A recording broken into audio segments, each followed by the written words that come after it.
We're Batman at 89.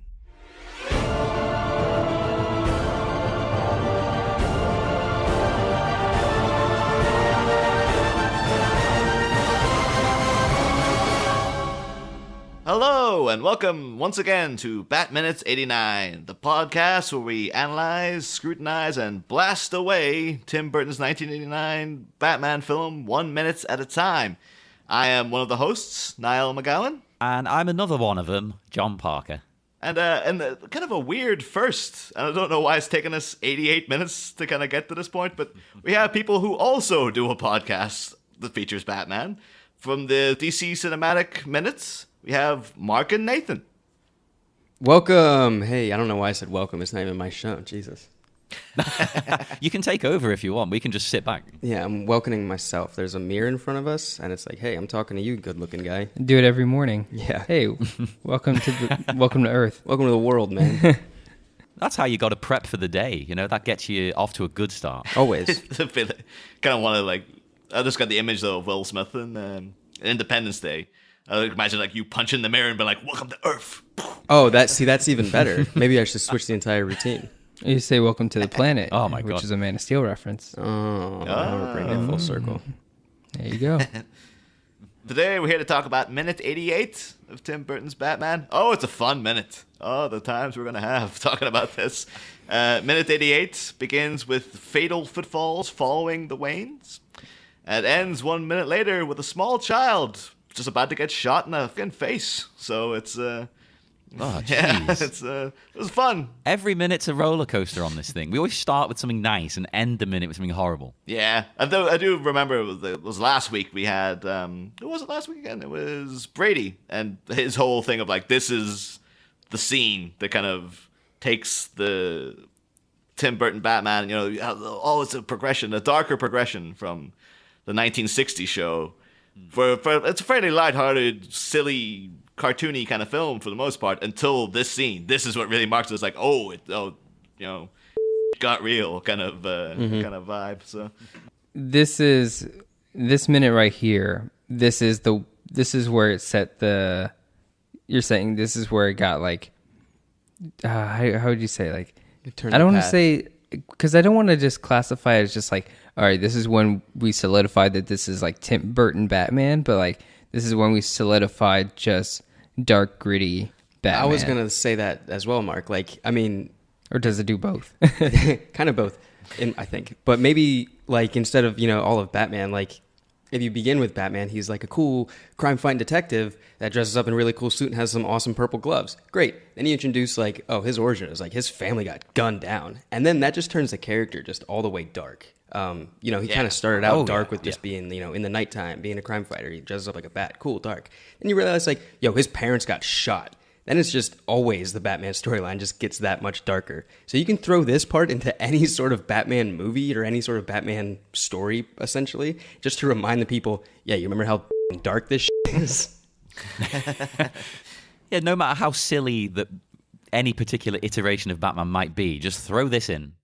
And you instantly bring people back oh, yeah, okay, this is what it's really about. I feel a bit bad, though, for getting you guys on, because we're getting the Wayne murders, a big scene, but you guys have already covered the Wayne murders in Batman vs. Superman. So it's kind of you've done all the research, you just talk for 3 episodes. That's fine. We'll sit back, yeah. It's good. These are definitely different than the two of them, so it's still fun. I know it's going to be biased, but I would say, personally for me, I think this is the best rendition, because this is the one that's really it really packs a punch. Watching, in the Batman vs. Superman, it's it's Negan getting killed, and it's this is the beginning of the movie. It's we kind of got to get the Wayne murders out of the way, so you know why Batman is Batman, even though everyone knows why Batman is Batman. But this one, to me, really still resonates of this scene's still very, very powerful. But do you guys have a preference for, which iteration of this particular scene, because it's been done so many times, that you prefer amongst yourselves, or? There's a spectrum to it, how dramatic do you want it to be to how realistic do you want it to be? The Dark Knight trilogy and Batman Begins, when they do this scene, it's really realistic of how people would get gunned down, where it's like it happens so fast and they die so quick that it's like you almost blink and miss it, because that's how it would really go down. But then the other side of the spectrum is like Dawn of Justice, where it's like, no, we got to do slow-mo, like a pistol firing. But yeah, that one also had music, and then also had the other dream where Bruce Wayne was running through the woods and stuff, and like the pearls falling through the sewer and everything. And like that one, that's like the most dramatic. I gotta say, I have a bigger impact with Martha dying in the Dawn of Justice one, just because it's like the slow motion of having a gun pointed like at your neck or face or whatever happened to her. That's intense. This one's up there. I don't know how I feel about the Batman Begins one. I don't know if I can rank these, but because they're all interesting in their own different. Because even the animated series one is intense. How do you rank a murder? How do you rank someone getting gunned down? Well, he was asking me which one I liked Top more. 5 murders. Oh, it's good. It is difficult because I don't think there's, that I've seen anyway, a bad iteration of it. I've never seen it and gone, oh, that was terrible. I mean, like one of my favorites is actually through the Arkham Asylum game. Is that I'm sure, like, have you guys played that, or are you familiar with it? Oh yeah. But like, you know, the whole thing is like you're under the Scarecrow gas, and then you know, you're walking down a corridor, and all of a sudden, like, this flashes happen, and all of a sudden you're in Crime Alley, and then all of a sudden more flashes happen, and you are a young Bruce Wayne, and it comes up, and him, like, all that's incredibly powerful. And then they have, like, you know, him down by the two, you know, felled bodies. And then they actually had like the bat symbol shining on top of it. And it's just like, holy crap, this is like a masterpiece of like, and this is like a little miniature moment in the game. And it's like, all right, back to beat up goons, you know? Yeah. And flying around. I would definitely say that the Arkham series one was probably one of the most creative ones done. Probably, you know, more so than any of them, in my opinion, just because it did have that effect of like a PTSD, like he's remembering this. And the flashes was probably one of the best things that came out of that. And it was like kind of like still slowy, motiony, whatever. You were just walking down and remembering it all, but it wasn't like as fast as like what you said, like Batman Begins. And again, hard to rank them, but I guess it really depends on how dramatic it has to be. I can even look at like a cover to a comic book and have, you know, a depiction of the one I was thinking was, you know, that custom one by Tony Daniel. Yeah, by the where it's like upside down as Crime Alley with the parents and it like dying shows in. him on his knees, like crying up to the sky, and both of his parents are dead right there. And even just like the, you know, the imagery of that is still as powerful as me watching any of these in a movie. And then the negative space was Batman. Yeah. Like himself, So. like watching over. This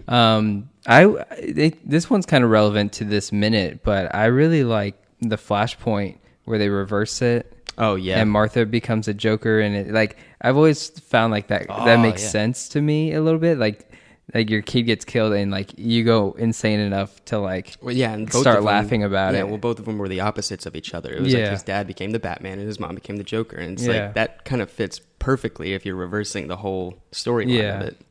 Yeah, I just remember when I read that, I was like, this makes sense in the sense of like you've snapped completely because you are holding your dead child. Like I was like, yeah, this works.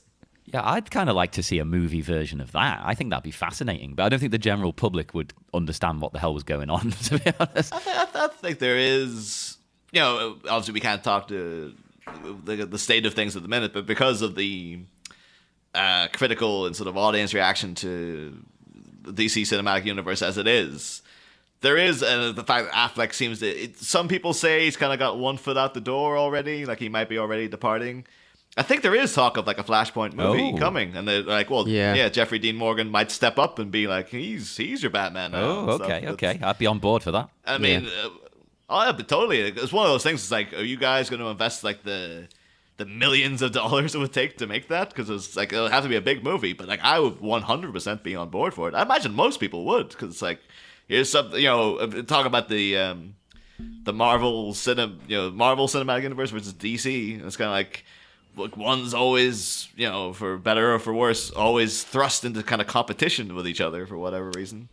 This would be really like, Marvel's not doing this. Here's an entirely different timeline with different versions of the characters and stuff. And isn't that weird and interesting? And, absolutely. Yeah. I mean, just try those things, because that's what even comic book readers like. It's like, just try to do something different and maybe interesting. Like, like if we're not going to do that, then why keep making these films? Like, I understand setting up the whole Marvel. Stop. Yeah, like you're setting up this whole Marvel Cinematic Universe so that eventually you can start talking about different characters and stuff. Like, yeah, we have to talk about the Avengers because you have to, but like once Infinity War rolls over and everything, like, okay, so let's start getting some other cool stuff that, like true comic book fans, or like, how'd you say, like hardcore comic book readers, like they want to start hearing about the characters that they started to fall in love with later on. So just do that. Anyway, we should probably try to rein this into... Oh, the actual minute. Oh, yeah. Yeah. I was just going to say at the start of this, when I was watching it, I thought of something that's never really occurred to me. It might just be me, because I come to Batman through a film angle. Like, I got into the movies first before anything else. I'd never thought about the fact that the city obviously isn't as bad back then in this flashback here. Because what we've seen of it in the here and the now is that you would not want to walk around the streets like they are here. You wouldn't do that. That's a scary prospect. But they're happy. They're just having a nice stroll. So I'm assuming this is kind of the catalyst for things really going downhill in the city. It's still Crime Alley, though. It's still Crime Alley. But it seems like, everyone seems joyous and happy, and it's a bit cleaner. And then this occurs with Jack, of all people. And it seems like this is the thing that really sets things off and sets the city on a downward slope, maybe. Yeah. Well, as we covered earlier, the shot, like we got the ending credits of the Bill-esque feet following the Waynes, and the shadows behind them, and then we do get a shot of our favorite from way minutes back, the hotel. That's still, the business is still booming in there, apparently. Although I only just noted, like from freezing it, it's got the thing is, I've noticed this earlier. I could have looked up the actual title of the painting, but it's got one of those very famous paintings inside of, like, it's a woman. It's just a portrait of a woman, but her face is painted blue. Oh yeah, and I know it from. It's the Blue series. I'm not too sure. We'll try to look it up for when we'll put it in the show notes or something. Mm-hmm. I just know it from the BBC sitcom Bottom with Rick Mayall and Aid Edmondson. That is a really random thing to think of.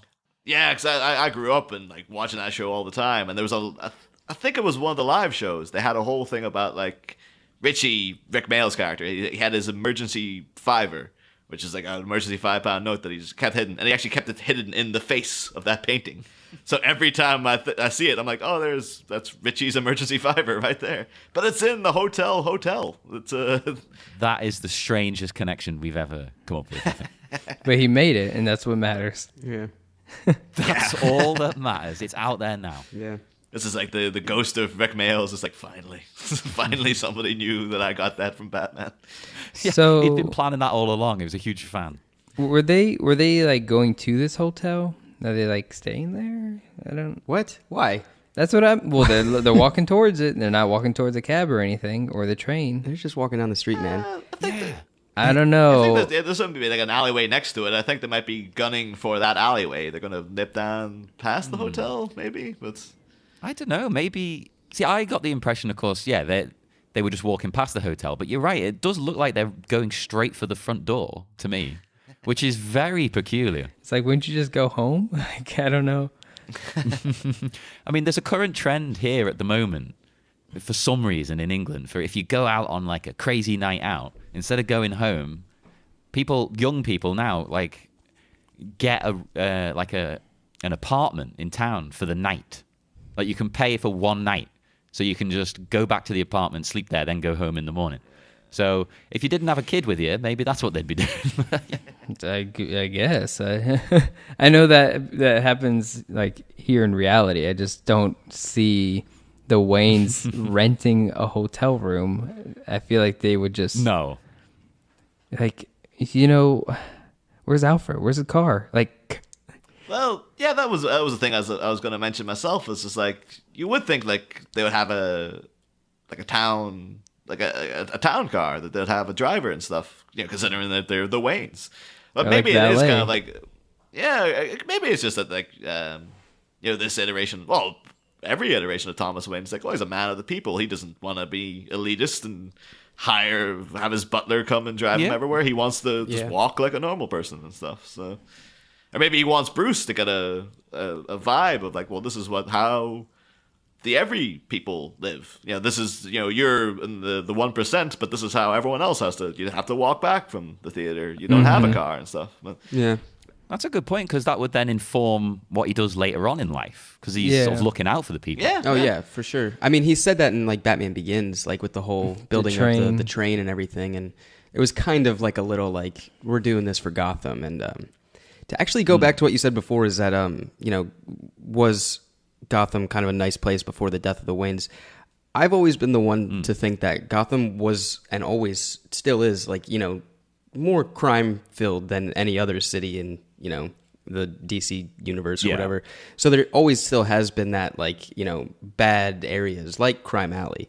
But there's been people like Thomas Wayne and you know, Martha and all the other people, like, you know, Powers and all them stuff, that have been helping to clean up the city. But it wasn't up until the death of the Waynes that it did start to bring out a lot more of the crazies, not just in Crime Alley and not just in more of, like, you know, the crime area, but it brought out all, like, the other people. You know, that's when, you know, the crime bosses started being more apparent, and Black Mask happened a thing, and all this stuff that was going on at Blackgate Prison, and yada, yada, yada, Arkham getting closed down, and all these things, up until the return of the Batman, is when everything started to get reined in. So the death of the Waynes has definitely been a big impact on Gotham, in my opinion, in every sort of Batman story. But, you know, Gotham's still a little rough around the edges. But again, I don't know why you're smiling and coming out of this movie theater. I don't know. Yeah. Yeah, I mean, if that is how Gotham is, they're very brazen to just be walking around anyway, like not giving a damn. Like, well, we'll walk home, us exceptionally rich folk who everyone can identify. We'll just walk down this seedy-looking alleyway. Eat popcorn with gloves on. Yeah. And I'm still appalled that kid had any leftover popcorn. I don't save anything. I've finished that before the trailers are over. Might be an idea, because we didn't cover when they were introduced, but I suppose we should do a little, like, who's the people playing the Waynes, because this is obviously a big part. Thomas Wayne, played by an actor called David Baxt. He also he was the burglar scaling the building in Superman, the Richard Donner version. He's also in The Shining, which is the other Jack Nicholson film, when Wendy's calling the forest ranger, like, through the radio. That's who she's talking to. She's talking to Thomas Wayne. Oh, cool. Actually, Thomas Wayne in the character. He was also in Space Precinct, which was a TV show I used to watch when I was a kid, and I was like, oh my god, Space Precinct. And it was one of those ones of, like, I'm not going to look any further into Space Precinct, because I know it's probably terrible. But I'm going to cherish those memories of it being good. Martha Wayne was played by Sharon Holm, who's done a lot of voiceover work. She also appeared in, most notably, The Last Days of Patton, which was like the George C. Scott follow-up to the Patton movie that he made. Oh, yeah. Which also features Murray Hamilton, the mayor from Jaws, who we've frequently mentioned on the show, because the mayor of Gotham seems to be basing his entire mayoral career on the mayor from Jaws. He's copying every mistake. Yeah, and it also has Garrick Hagon, Biggs, who is, of course, earlier in this movie as a kind of Thomas Wayne stand-in for the couple that was mugged at the beginning. And it also has John Sterling, who was Grissom's accountant, who was the guy we talked about because his IMDb photo is him getting his head shaved in Nick Rogue's Performance, which was a really odd IMDb picture to choose. And then the young Bruce is some kid called Charles Roskelley. Didn't really do much. This is his only IMDb credit. So, well, this is a hell of a credit. Yeah, let's be honest. To be fair to the kid, he's pretty good. To be fair to him, because as we get to the Waynes realize that someone's stalking them essentially, and they turn around, and he does have young Bruce kind of turns around with an almost kind of Columbo-esque just one more thing kind of emotion, which I appreciate. No, yeah, and I think so. They look behind them and they see basically the main threat, but then they turn around. They look. Martha looks to her side, and then there's another guy who shows up out of nowhere, and I feel like. Does that scare anyone? Is that like a jump scare? Is that what that's supposed to be? Because I feel like it could have been more scarier. I don't know. Yeah. They should have played it as a jump scare, but it doesn't kind of work as one, does it? Well, I don't know. Does it? I don't know if maybe it did back then. I don't know if over time that got watered down. It did, because like this guy's replaced with just the one character, Joe Chill, where he takes the pearls and shoots the gun, versus this guy taking the pearls and Jack shooting the gun. Yeah. So like, it's kind of like, oh, I guess we'll have Jack replace Joe Chill, but then if Jack's just pointing the gun, then I guess someone else has to show up to be the threat to take the pearls. So I don't know. So maybe spoiler alert. This isn't Joe Chill. Oh, my bad. I didn't mean to. I'm sorry. I'm jumping through things. Anyway, so hey, whoops. Well, that's the thing. Like, okay, we'll have to get into spoilers for the next 2 minutes. But there is a lot of people would assume, because the backlit shadowy threat with the gun, that it's revealed to be Jack Napier. The other guy, because of the way this movie works, for a long time I was kind of like, is this supposed to be Bob? Is that... he doesn't look a thing like him. But it's kind of like, well, I guess Bob and Jack would they have gone back that far? Or... And there is a bit of confusion about it. I think they did. I still want a Jack and Bob prequel film or TV show or something. I think that'd be great, just them getting up to mischief on a weekly basis. So we keep pitching this idea, yet there was a comic book continuation of Batman from the Tim Burton Batman that as a comic didn't get commissioned, but we're going to get this TV show made, hell or high water. If we keep saying it, it'll happen. Yeah. And with the gun here, that Jack... Can I say it's Jack? Everyone knows it's Jack. Is that a spoiler? Yeah, go for it. Mysterious figure in the dark. Okay, edit that out then. This mysterious figure points a gun, and as usual, I looked into the gun, which it's a Colt New Service pistol, which you may recall a certain character using earlier in the movie. Jack Napier also uses that gun. So could these two people be connected? I don't know, man. That's a bit of a stretch. I don't think that's a lie. I think it's sheer coincidence. It's clearly nothing. I'm just, I'm looking too much into it. It's too deep a dive. I will say as well, before in the lead up to the shooting, we do get the pearls snatched from the neck, which is paying off. Earlier when Vicky was like, "Oh, what's the deal with the alley and Pearl and Phillips?" I was like, "Oh, pearls in the alleyway, and here's the murder with the pearls." The pearls falling to the ground and the popcorn. This is all a thing. I think you guys may be able to correct me if I'm wrong, but I think that was first introduced in The Dark Knight Returns. That's a Frank Miller sort of original, like the pearls falling to the floor, and I think it must be like kind of popularized by this film, because now that's like a standard. Like you have to have, the pearls cascading down onto the ground is a real mark of this scene. Like every iteration of it has to have it now. It is, and this is my biggest problem of this, because the pearls. Yes, this is great. The pearls are supposed to be there. That's amazing. Why the hell do the popcorn fall in like the same like that's not the pearls is like what you're looking for, and then the popcorn falls like it's supposed to mean the same thing, like no my problem with it is that so Thomas gets shot and the pearls fall, Martha gets shot and the popcorn falls. It's like, wouldn't it be the other way around? I mean, the pearls represent I always felt like the pearls represent Martha's dying, like, and it's like you're like for a human being, like your mother is dying. That's insane. I think you can kind of not care as much about a father dying, but it's like a mother is a more important thing in my opinion.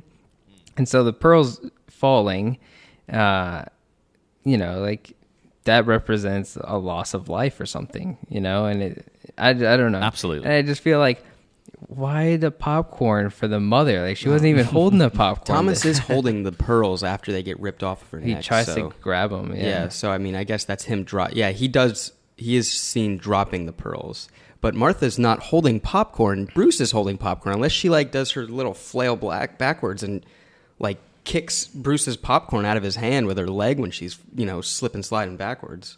I would say, to play devil's advocate here, it would work if you take like all the pearls falling for Martha. That's symbolic of her loss of life. The fact that Bruce was holding the popcorn and the popcorn falls, that's like an indication that, well, Bruce Wayne has also died here. Like he's not going to be that same person again. It's always like this is his the death of that. Like, that's the death of that kid essentially, because from this point on, he's a different person altogether. Yeah. Uh, Well, he's barely a person, as we've established. He's just Batman, who exists as a person. The person's the disguise. This is something we'll get to later in the week, because he almost, the way he treats things later on is very much like, yep, that's entirely true. I thought maybe you were supposed to think, even though there's only 2 shots, that maybe he's also shot the kid. Because, the gun goes off, the popcorn falls. Maybe you're supposed to think, oh, he's shot this kid and he somehow survives being shot. Like he gets hit in the arm or I something. thought you're going to be like, the camera will go back and it'll be like another kid watching this all happen. Like, oh, that kid's Bruce Wayne. He was just traumatized by seeing it from the other end of the alleyway. We've discovered the truth. There you go. That's a better story. Oh, that's a good one. I want the story of some kid who saw this from outside of out a window. What happened to him? As is our wont on this show, I have to bring it back to a Simpsons reference. But that one with Itchy and Scratchy Land, the one they're going to, and there's a shot of like them all driving, and like Homer's like he's clearly falling asleep at the wheel, and he's like, "Oh no, I can drive all night." And then it cuts to a shot of like a car careening off the road and into a lamppost and blowing up, and you're like, "Holy crap, the Simpsons are dead!" And it pans out to like it's just outside a hotel where they're all in there in their pajamas, going like, "Whew, glad that wasn't us." It's like that's this scene. It's like Bruce Wayne, some other kid, going like, "Man, I'm glad I'm not that kid." I'll tell you that. Well, the mystery killer, though, of course, he speaks. I say mystery killer. We all know who he is, with a deep voice, and he says, "Tell me, kid, you ever dance with the devil by the pale moonlight?" We've heard that before. Who could it be? Who could it be? I think it's Jack's mentor. That's clearly who it is. He's passed the phrase down to him. Yeah. It's his father. Oh my God, Yeah. yes. That timeline adds up. Their family lineages are intertwined, and through time it'll repeat and repeat. And what is that? Bootstrap that'd be theory? amazing. Is That's a that what you thing, think? right? What are you talking about? Like, what is that thing where it's like, I don't know. I don't know. Like Superman Red Sun with the Luthors. Yeah, and going back. in the whole Legend of Zelda franchise does the same thing where it's like it's the same people, Reincarnation. and they like keep going through the same events over and over. Where there's this conflict between the two. The Capulets and the Montagues. Yeah, something like that. I don't know. It's This is dangerously close to George Lucas and his, Well, actually, it's Rick McCallum who says it, isn't it? Everything rhymes, I think. Yeah. Is it It's like- McCallum who said that or Lucas? I can't I remember. think think it's Lucas. Lucas said it's like poetry. Yeah. But It's like you know, poetry, that's it. if the Last Jedi comes out and it's Kenobis and Skywalkers again, then I'm gonna be like, all right, so those two family lines are somehow connected, and like they're gonna be constantly. Yeah, this episode will air after The Last Jedi's out, but so this will immediately date the podcast. But it's kind of like, Okay, my bad. You can cut this out. no, what I'm saying is like if Rey turns out to be a Skywalker, like this is one of no, any plot point but that, any one of them. But don't make gonna her happen. Luke's daughter. Like that's just no. Well, no, like Kylo Ren is the Skywalker, so Rey would be the Kenobi, and then that would just. That That might would- work, maybe. I'm really But hoping that anyways. she's like a Palpatine clone. Like I remember reading that theory a while back. Wild card theory. It was like, oh, maybe she's like a clone of Palpatine. It's like, oh, I would totally go for that just because it's different. Like if it just goes into something crazy like that, it's like, yeah, have at it. Go for it, dude. I would be on board for that, to be honest. But I have a question about this scene. Yes. Because obviously, he lowers the gun, and you think, oh, the kid's going to die. What's going to happen? But then, the minute ends. But my question is, What exactly were these crooks up to? Like, what was their plan? Did they seriously just want to, like, rob some pearls and some cash? Because they seem very well dressed for just crooks jumping people in an alley. Yeah. So what's the scheme? It's collusion. I don't really understand. That was going to be a thing. Notes I was saving for the next minute about just Oh, save it then. Save the answer. Let everyone stew on like, that. people just, like from Monday to Wednesday be like, oh no, what was it? What was he going to say? Keep them on the edge of their Because seats. I do not understand what they're doing in the slightest, unless that he's traveled through time to kill a young Bruce Wayne like in Terminator.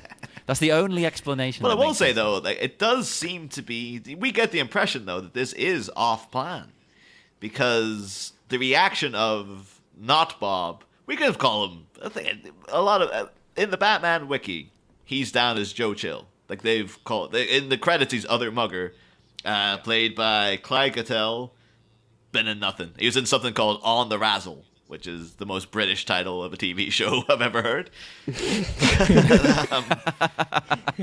They've gone down as like Joseph Chilton or Joe Chill. Joseph Chilton. That is terrible. Yeah. That is so bad. That's pretty good. Oh. Yeah. But it's like, oh, is there any relation to like Dr. Chilton from like Hannibal? That's Like, it exactly what I sounds was like- thinking. But he does seem to be like, he takes the pearls and then Jack shoots them down. And the look on his face though is really like, what the hell? Like he's shocked that this has happened.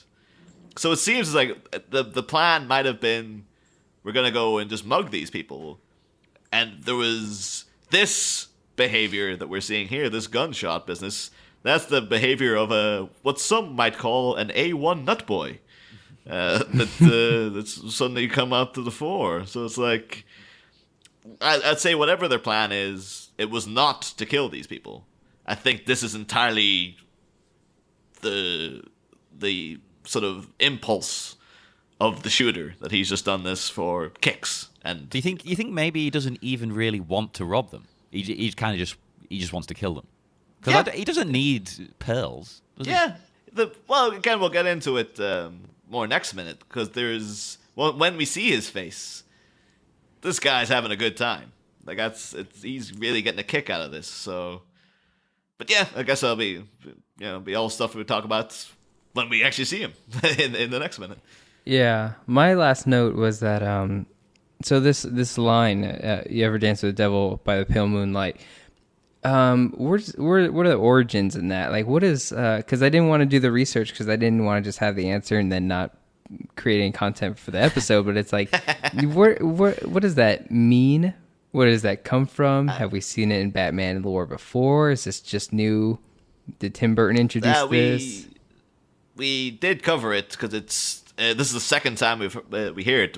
The Joker says it's to Bruce Wayne before he shoots him in Vicky's apartment, and there's no lore to it. It seems to be this was a complete creation for the film.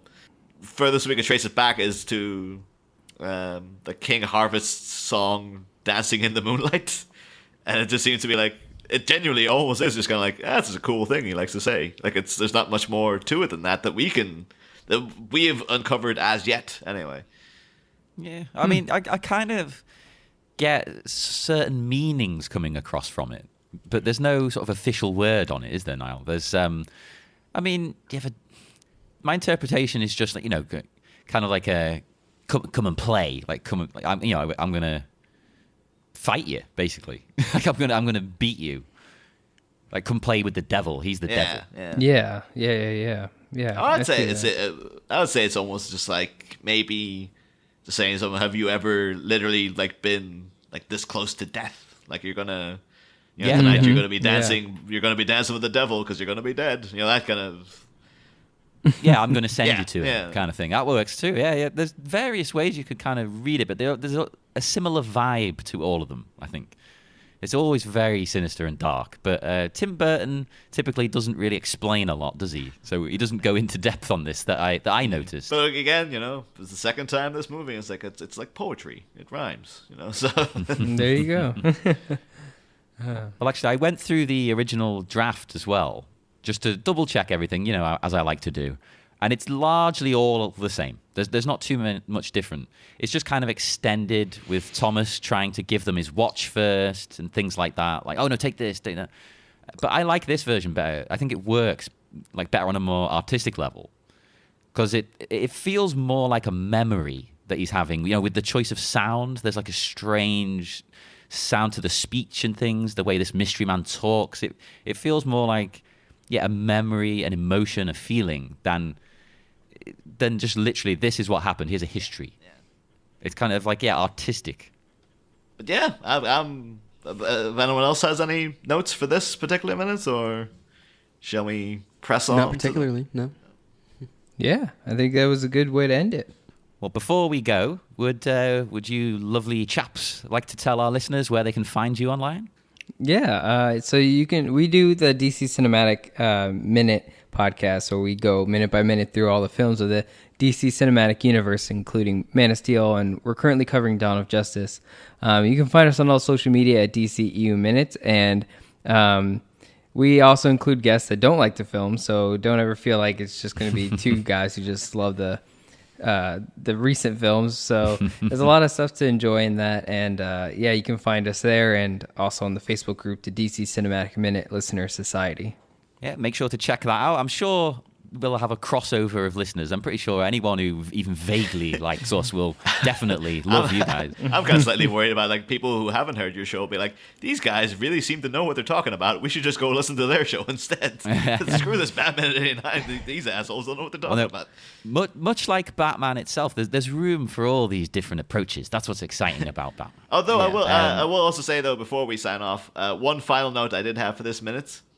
I think it may be, in this film, the only time we get the classic Danny Elfman vocal, like one of his mainstays in all his compositions, particularly like Edward Scissorhands and stuff is always the kind of gothic, like really the female vocalists doing that.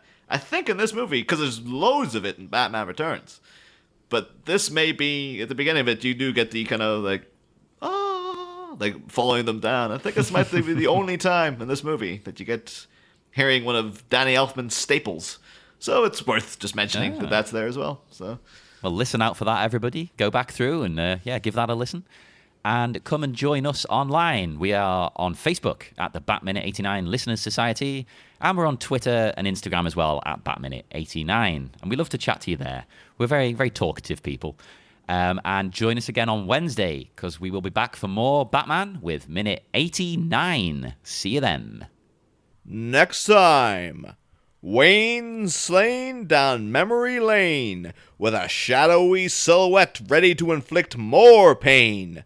But will the smirking specter succeed in snuffing out our mini multi-millionaire? Find out Wednesday, same Bat Pod. Different Bat Minute.